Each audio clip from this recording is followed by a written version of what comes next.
Cleopatra. Just hearing the name, what do we usually think of?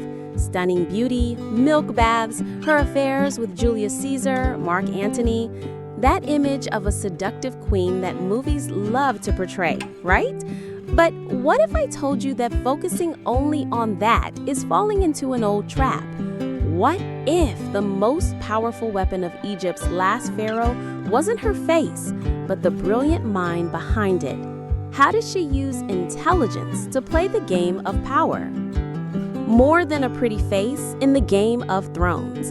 Imagine the setting, ancient Egypt, a wealthy kingdom squeezed between internal conflicts and the looming shadow of the superpower of the time, Rome.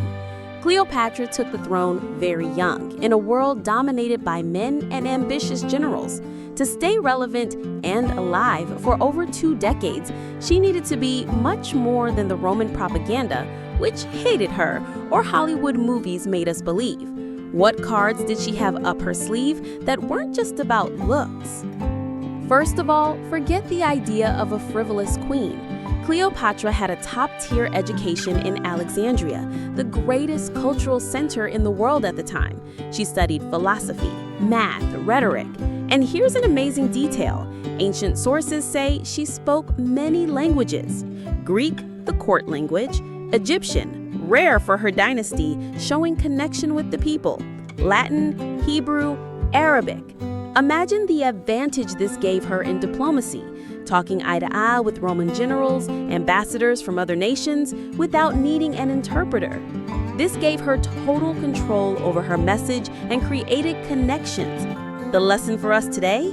The power of direct communication, knowledge, and understanding other cultures, or even just the language of your professional field, is still a huge advantage for anyone who wants to influence and lead. Cleopatra understood power. Her famous relationships with Julius Caesar and Mark Antony went beyond passion.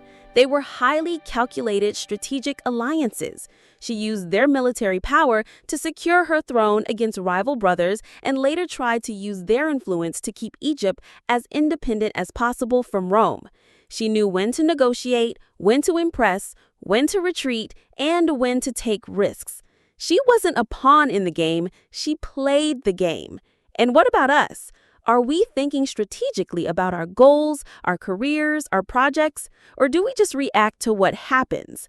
Cleopatra's strategic vision is a lesson for anyone navigating complex environments. She was also a master at crafting her image and adapting to situations. Her arrival to meet Mark Antony on a magnificent boat dressed as the goddess Isis wasn't just luxury. It was a declaration of power, divinity, a spectacular marketing move to impress and negotiate from a position of strength. The way she reached Caesar, hidden in a carpet, showed boldness and intelligence.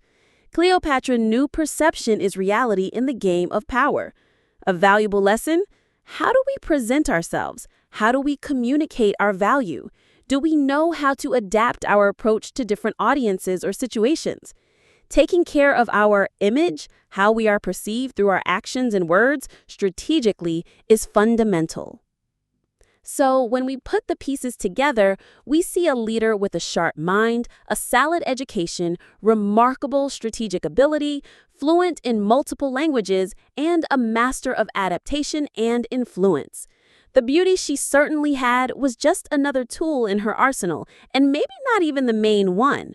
What kept her in power so long, in such a brutal world, was this combination of brain and courage.